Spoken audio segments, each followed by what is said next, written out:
This week, the National Institutes of Health and the biotech firm Moderna announced their coronavirus vaccine was successful in a first round of testing.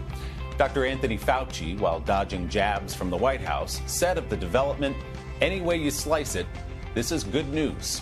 So how quickly should we reasonably expect a vaccine to be approved, then produced and distributed in massive quantities? And is it really the holy grail for a return to normal life? NBC medical correspondent Dr. John Torres has our Sunday Spotlight.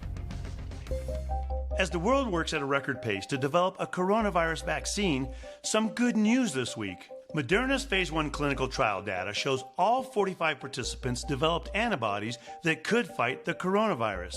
The vaccine will move into large-scale human trials later this month, enrolling 30,000 participants. Sounds promising, but when could we realistically have a vaccine available?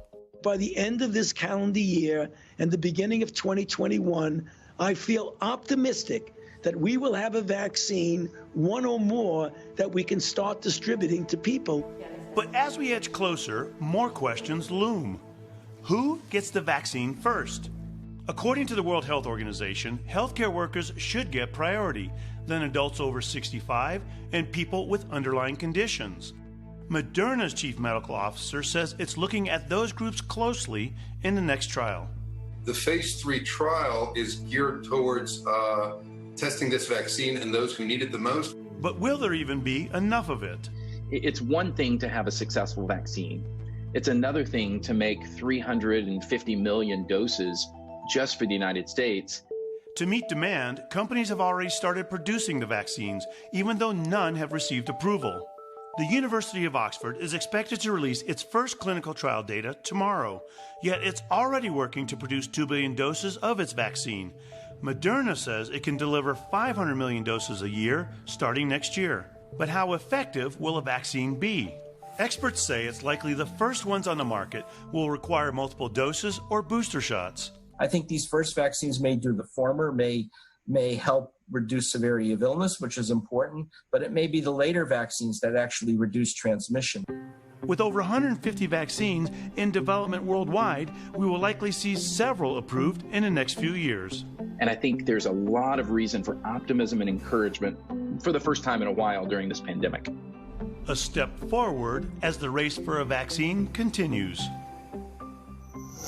And Dr. Torres joins me now live. Dr. Torres, good morning.